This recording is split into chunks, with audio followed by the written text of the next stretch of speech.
defunct ANPP, the defunct Congress for Progressive Change, CPC, and the ACN. Alhaji Atiku Abubakar is getting set to formally declare as one of the aspirants to contest the 2015 election. Attention, please. Thank you. I am not going to speak unless I have silence. Distinguished ladies and gentlemen, there's a lot to be said, but we can only hear if one person talks and we all listen. I beg you, let's listen to our aspirant. Thank you.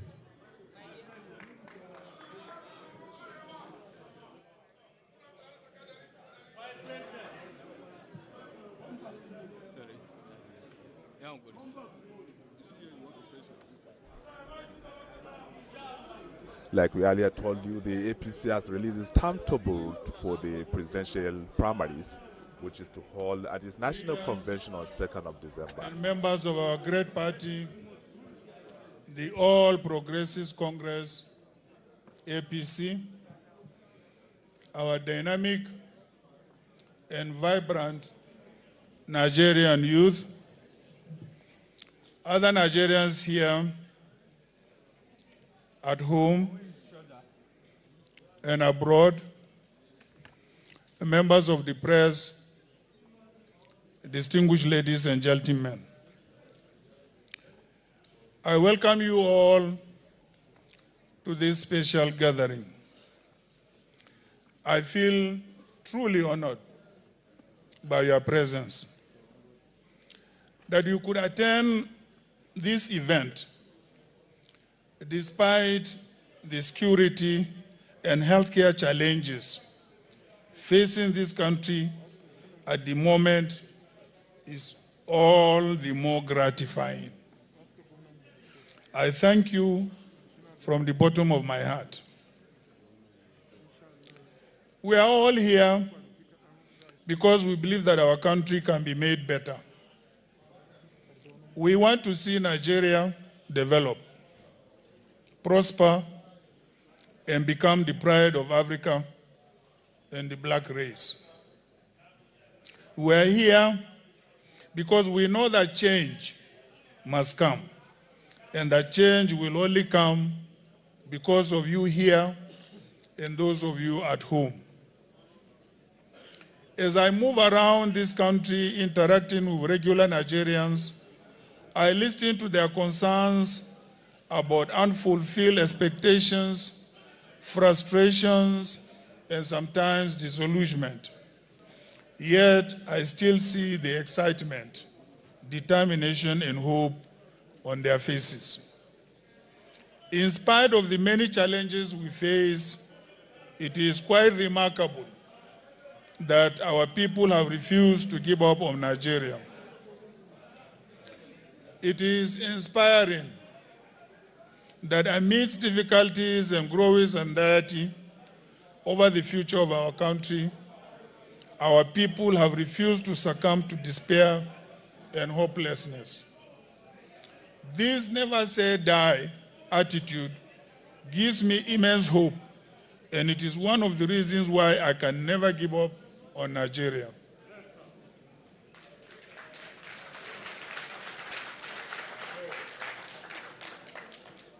The glaring mismatch between our potentials and our achievements has become for many a frustrating puzzle.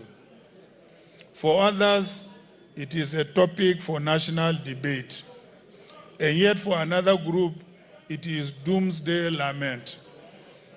But as a progressive and open-minded Nigerian, I consider it a golden opportunity and a bittersweet chance to display our courage, rekindle our innovative instinct, showcase our character, and turn the Nigerian dream into reality. The future of Nigeria is represented here. Nigerians of my generation who work tirelessly to earn a living, striving to make Nigeria a better place for themselves and their families, and who are entitled to retire in comfort are here. our youth are represented here. Please join me in giving 3 Gbosas for our youth. Gbosa, Gbosa, Gbosa. Thank you very much. You, the youth, endowed with fresh ideas, bubbling energy, and a passionate desire for change. You are the hope of this nation. Without you, we really can't talk of a future with hope and confidence. That is why the 2015 election is about you. It is about how to ensure that you live safe and secure lives. It is about making sure that you feed well, receive quality and affordable education and training, secure good jobs, support your own families, and contribute positively to the development of our country. This is what a responsive and responsible government owes to its citizens. This is what our generation owes upcoming generations. This is what we must do to guarantee our country's future. This is what democracy promises. This is what our party, the All Progressives Congress, seeks to actualize. Our party, the APC, at its inception in July 2013, offered a great hope for many Nigerians as a potent alternative to the ruling PDP. We have in our fold selfless leaders who cherish democratic principles and practice, and who have demonstrated their patriotism in deepening democracy. Regardless of the loud and lavish political propaganda deceit, official impunity, and unjust applications of powers of patronage and sanctions by the PDP administration, let me assure you that our party remains strong and capable of fulfilling the nation's thirst for change. And we shall do so united across regions, religions, and generations. Some people have argued for a generational shift to younger leaders without much experience. However, I believe that it is the responsibility of my generation to offer our political shoulders to the new generation to climb open, improve their vision, and expand their horizon. It is this transgenerational collaboration and partnership that represents the best model to create the future that we desire and serve. This is a well-tested model. The future of this nation should never again be subjected to leadership, experimentation, or learning on the job.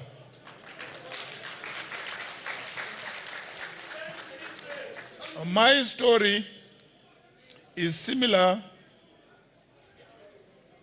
to the story of many of my generations and even current generations. We have listened to young men and women. I was born in a southern Adamawa village to a nomadic itinerant and his wife who was a farmer. I grew up as a shepherd and a farm boy. I was the only child of my parents. My father had to be imprisoned by the local authorities before he could allow me to go to school. Thank you.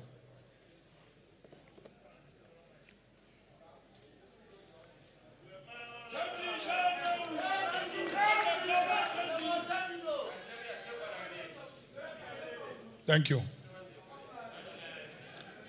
At 11, I lost my father, and my whole world fell apart.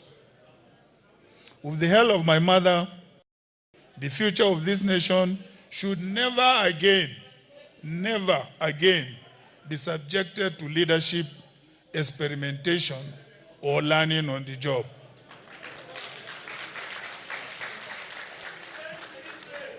My story is similar to the story of many of my generations and even current generations we have listened to young men and women. I was born in a southern Adamawa village to a nomadic itinerant and his wife who was a farmer. I grew up as a shepherd and a farm boy. I was the only child of my parents. My father had to be imprisoned by the local authorities before he could allow me to go to school. Thank you.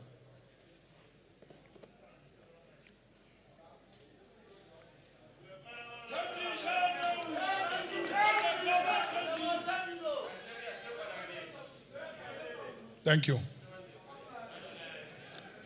At 11, I lost my father, and my whole world fell apart.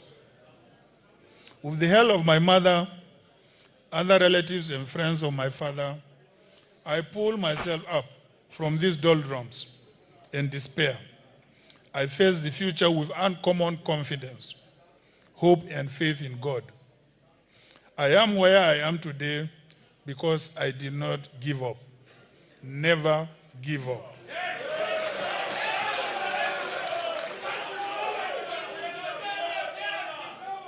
I struggled to acquire a good education because the opportunity was made available.